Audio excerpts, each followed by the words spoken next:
राज्यसभा की सीट से इस्तीफा देंगे ज्योतिरादित्य सिंधिया। सिंधिया ने दिए संकेत, लड़ेंगे लोकसभा चुनाव। 2024 के लोकसभा चुनाव लड़ने की सिंधिया ने शुरू की तैयारी।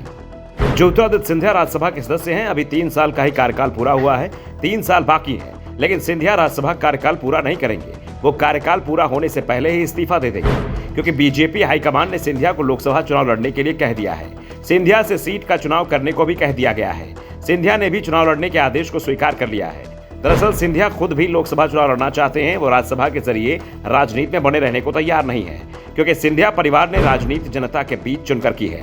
इस बार तो सिंधिया के सामने मजबूरी खड़ी हो गई है, जिस कारण से उन्हें राज्यसभा में जाना पड़ा।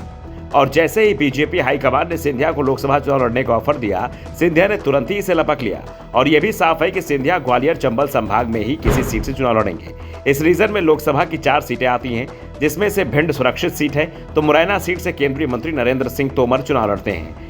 और संभावना है कि इस बार भी वो मुरैना से ही चुनाव लड़ेंगे। ऐसे में सिंधिया के पास ग्वालियर और गुना सीट चुनाव लड़ने के ऑप्शन ही रह गए हैं। और सिंधिया ने यह भी साफ कर दिया है कि वो कहां से चुनाव लड़ेंगे। सिंधिया ने गुना शिवपुरी लोकसभा चुनाव लड़ने से के संकेत दिए हैं, और इसके लिए वो इस क्षेत्र का लगातार दौरा भी कर रहे हैं, लोगों से मुलाकात कर रहे हैं, गाँव-गाँव जा रहे हैं। केंद्रीय मंत्री सिंधिया का एक वीडियो इस समय वायरल भी हो रहा है, जिसमें सिंधिया लोगों से मिलते हुए कह रहे हैं कि आप लोगों की बहुत याद आती है। वहां मौजूद लोग भी कहते हैं कि महाराज, हम भी आपको बहुत याद करते हैं।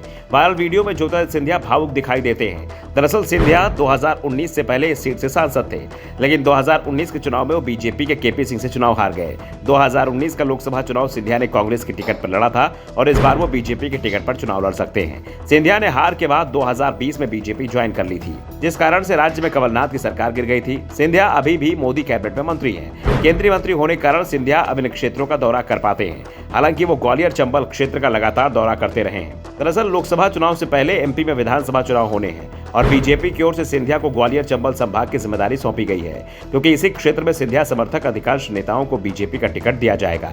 सिंधिया को इस बात की भी चिंता है कि बीजेपी के पुराने नेता उनका विरोध कर सकते हैं, इसलिए सिंधिया बीजेपी नेताओं के साथ भी 3 साल के करीबी बढ़ा रहे हैं, और खुद को बीजेपी के अंदर पूरी तरह से ढाल चुके हैं। बीजेपी के तमाम दिग्गज नेता सिंधिया के पक्ष में बयान दे चुके हैं। यहां तक कि सीएम शिवराज सिंह चौहान खुले मन से दावा कर चुके हैं कि इस बार उनकी सरकार सिंधिया के कारण ही बनी है।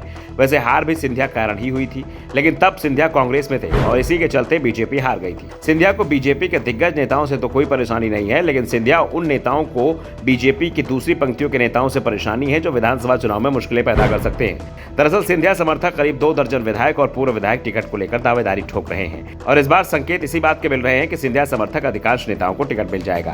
सिंधिया को ही उन्हें जिताने की जिम्मेदारी भी दी जाएगी, लेकिन जिन पुराने दिग्गज बीजेपी नेताओं को टिकट कटेगा, उन्होंने अभी से तेवर दिखाना भी शुरू कर दिया है, जो सिंधिया के लिए बड़ी चुनौती बन सकते हैं। और सिंधिया इसलिए क्षेत्रीय नेताओं से भी मुलाकात कर रहे हैं। Bureau report, the Navdarpan news.